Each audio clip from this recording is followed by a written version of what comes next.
No one will come for you. That's what he said every night as I lay entombed in the fears I had long ago resigned myself to. For my brother loves to torment me. He always has. He's always taken great pleasure in my fear and misery. His idea of fun.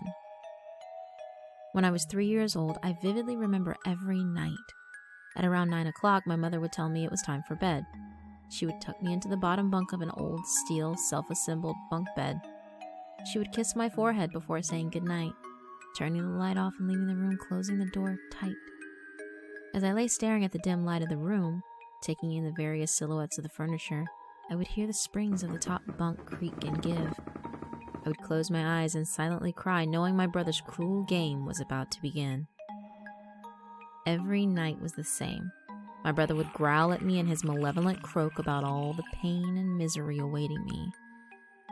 "No one will come for you," he would begin. "No one will save you when I take you down to the other place." I would lie there, my body cocooned in the catatonic terror, only able to silently weep and listen as my brother would describe the various tortures he had thought up for me, like breaking all my bones one by one so slowly that, by the slow deliberate snap of my last rib, my fingers would have already somewhat healed, allowing him to start again and again, forever.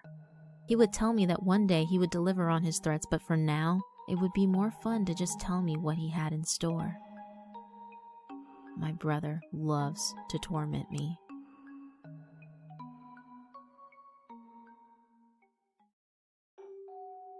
So yeah, this was my childhood up until I turned 7. My father decided that it was time to get rid of the bunk beds. He had bought them when my mother was pregnant. We lived in a small flat in London, not a lot of room at all.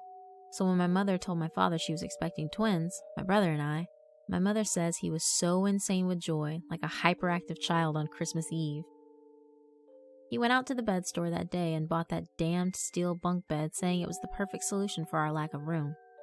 Even though he knew the bunk bed wouldn't be used until we were at least 2.5 years old, he had our bed fully decorated and furnished, complete with bunk beds 2 months before we were born. I say we.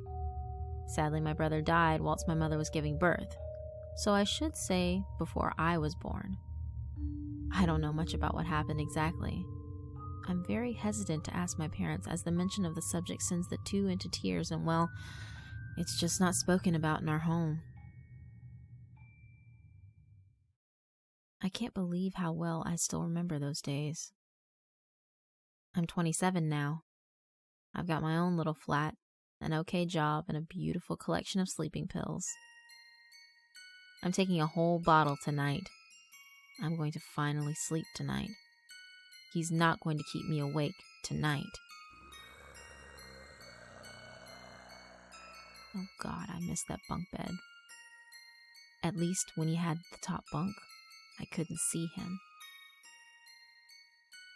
My brother loves to torment me.